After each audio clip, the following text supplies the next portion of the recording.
Détendu, rigoureux, travailleur. Des qualités d'un patron qui ne ménage aucun effort pour atteindre ses objectifs. Charles, 36 ans, est propriétaire de cette entreprise spécialisée dans la menuiserie métallique, aluminium, muraille, vitrerie et bien d'autres. Son quotidien, veiller avec minutie que les ateliers sont à jour. Un travail qu'on a commencé, je dirais, ce matin, nous sommes à 40%. Son passé ne donne pourtant aucune vision sur la personnalité qu'il incarne aujourd'hui. Je n'avais qu'un petit fonds, je crois que c'était 250 000 francs, qui m'ont permis juste de louer un petit espace à raison de 30 000 francs le local. J'ai payé 8 mois, 240 000 et je suis resté avec 10 000. Imaginez-vous, qu'est-ce que vous pouvez faire avec 10 000? Ça veut dire que je dirais que j'ai commencé avec rien du tout. L'aventure a démarré ici en 2010, dans cet atelier de fortune. Sa persévérance l'a conduit aux portes du bonheur. Charles emploie environ une trentaine de jeunes et ses revenus sont chiffrés à des millions de francs CFA. Dans ma tête, je la vois toujours comme une petite entreprise. C'est vrai que nous faisons des chiffres d'affaires des dizaines, des vingtaines, presque des centaines de millions, mais ce n'est pas encore ce que nous voulons. Et en foi à son expérience, il a voulu la partager avec des milliers de Camerounais en mettant sur pied un centre de formation. Promoteur de cet établissement qui encadre déjà une centaine d'étudiants en 6 filières dans les métiers de la technique et du bâtiment. Nous avons déjà la logistique qu'il faut, nous avons le personnel qu'il faut, nous avons des experts qu'il faut.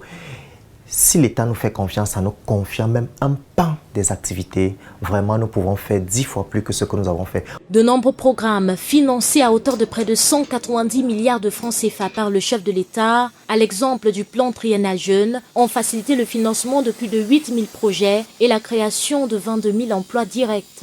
Cependant, sont-ils à la portée de tous ? Près du centre-ville de Yaoundé, grâce à un partenariat avec le laboratoire du centre, ce jeune Camerounais de la diaspora a installé son personnel ici. Médecin de formation, il a importé un méga projet sanitaire du Canada appelé BENS. Un patient peut alors obtenir des soins de santé primaires à domicile et à juste prix à travers cette application. On s'est rendu compte que les soins ambulatoires, c'est pas quelque chose de très... C'est fait au Cameroun, mais pas beaucoup. Où on peut donner la possibilité aux gens d'avoir les soins de qualité depuis le confort de leur résidence en fait. Aujourd'hui, il se déploie dans les différentes artères des grandes régions du pays. Le cas ici, à l'autoroute Yaoundé-Douala, où une ambulance médicalisée offre ses services en cas de danger lors de cette marche sportive. Nous avons cette possibilité avec Benz d'accompagner ce type d'événements, des gens qui font du sport de façon quotidienne pour prendre soin de leur santé.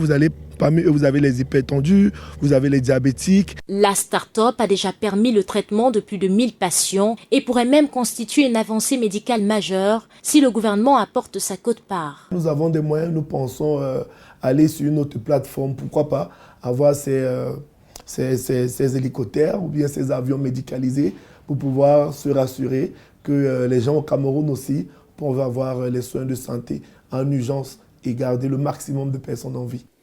Le gouvernement envisage à court terme de mobiliser des financements spécifiques nationaux, bilatéraux et multilatéraux.